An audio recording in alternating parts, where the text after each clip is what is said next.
Beverly Hills, a symbol of wealth, power, and glamour. But beneath the surface of luxury lies a story of murder, betrayal, and family secrets. This is the story of Lyle and Erik Menendez, the Menendez brothers. José Menendez, a Cuban immigrant who built a career in the entertainment industry, and Kitty Menendez, a beautiful and troubled wife. Together, they raised their sons, Lyle and Erik, in the world of privilege. But behind the perfectly manicured lawns and expensive lifestyles, something was very wrong. On August 20th, 1989, the unimaginable happened. The Menendez brothers called 911, reporting the brutal murder of their parents. But this was only the beginning. 911 call to the Beverly Hills police at 13 minutes before midnight. Beverly Hills emergency? Yes, police. What's the problem? What's the problem? What's the problem? Someone killed my parents. Were they shot? Yes. They were shot? Yes.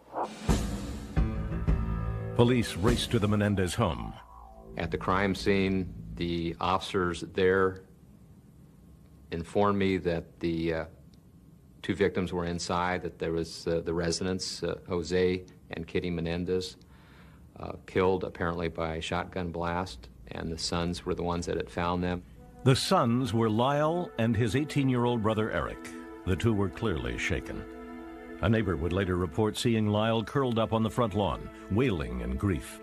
Patrol officers drove the brothers to the police station for questioning, a routine procedure. Back at the house, police inspected the crime scene. It's August 21st, 1989. It was a gruesome scene. Jose and Kitty Menendez were found brutally shot to death in their living room. Shotgun blasts left little doubt. This was a crime of rage. At first, investigators looked for enemies outside the family. Jose Menendez was a high-profile figure in Hollywood, and such brutal murders suggested a professional hit. But as the investigation deepened, detectives began to look closer to home. Despite the gruesome loss of their parents, Lyle and Erik didn't act like grieving sons. In fact, they seemed to enjoy the freedom that their parents' death provided. This raised eyebrows. Erik Menendez couldn't keep the secret forever. In a therapy session with Dr. Jerome Oziel, Erik broke down and confessed to the murders. But it would be Dr. Oziel's girlfriend, Judith, who would reveal the truth to the police. The Menendez brothers were arrested in March of 1990, almost 7 months after the murders. The family facade had shattered, and the nation would soon witness a trial that would grip the world. Prosecutors painted the Menendez brothers as cold-blooded killers, motivated by greed.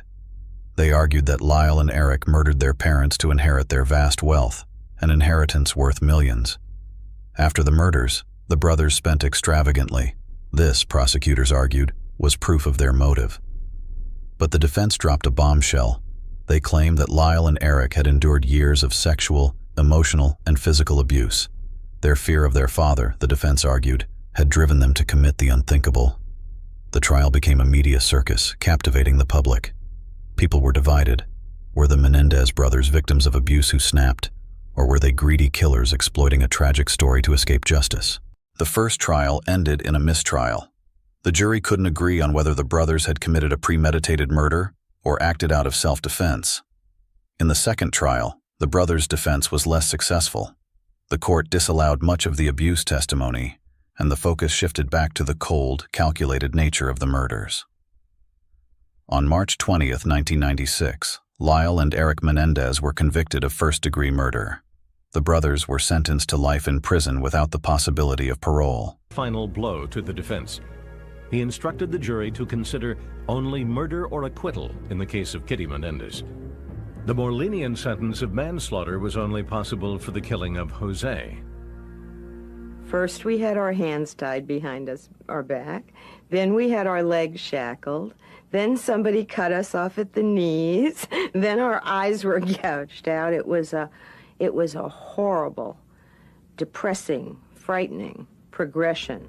After diligently reviewing the judge's instructions, the jurors realized that they all felt the same way. The whole thing with the fear, I just couldn't buy. Complete as it was, the whole story.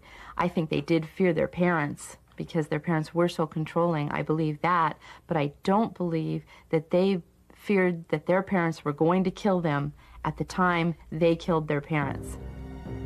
On March 20th, the jury found both brothers guilty of first-degree murder of both parents, with the special circumstances of lying in wait and multiple murder. The panel also found the brothers guilty of conspiracy. Now the jury entered the sentencing portion of the trial. The rules were different. The defense brought back their banned list of witnesses who could describe Jose and Kitty's character flaws. Now they could tell the jury that the brothers were rich kids poorly raised, frequently ridiculed and sometimes abused by their parents. The portrait was effective.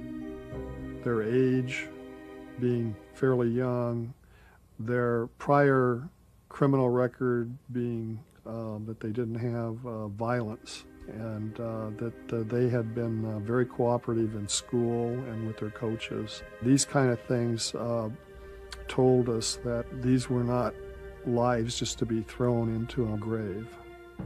The jury rejected the death penalty and voted for life in prison without the possibility of parole. After 7 years, the saga of the Menendez murders was finally over. People across the country, I think, were stunned a little bit by the verdicts in the first trial, and I think it was important to show the people in this country, and the people in this county in particular, that justice can be achieved.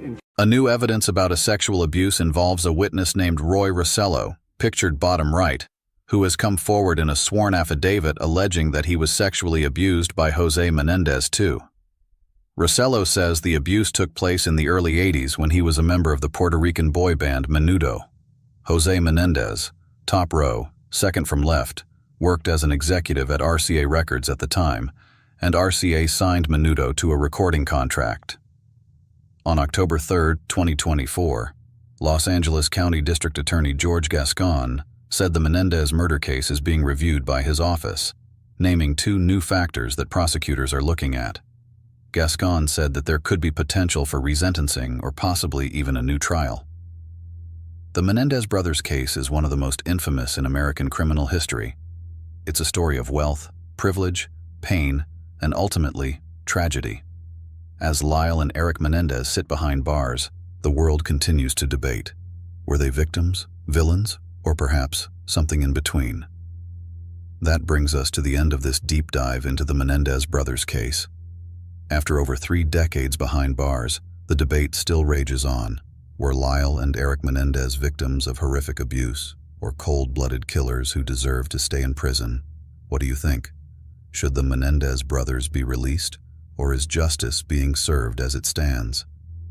Leave your thoughts in the comments below, and don't forget to like, subscribe, and hit that notification bell for more true crime content. Until next time, stay safe and take care of each other.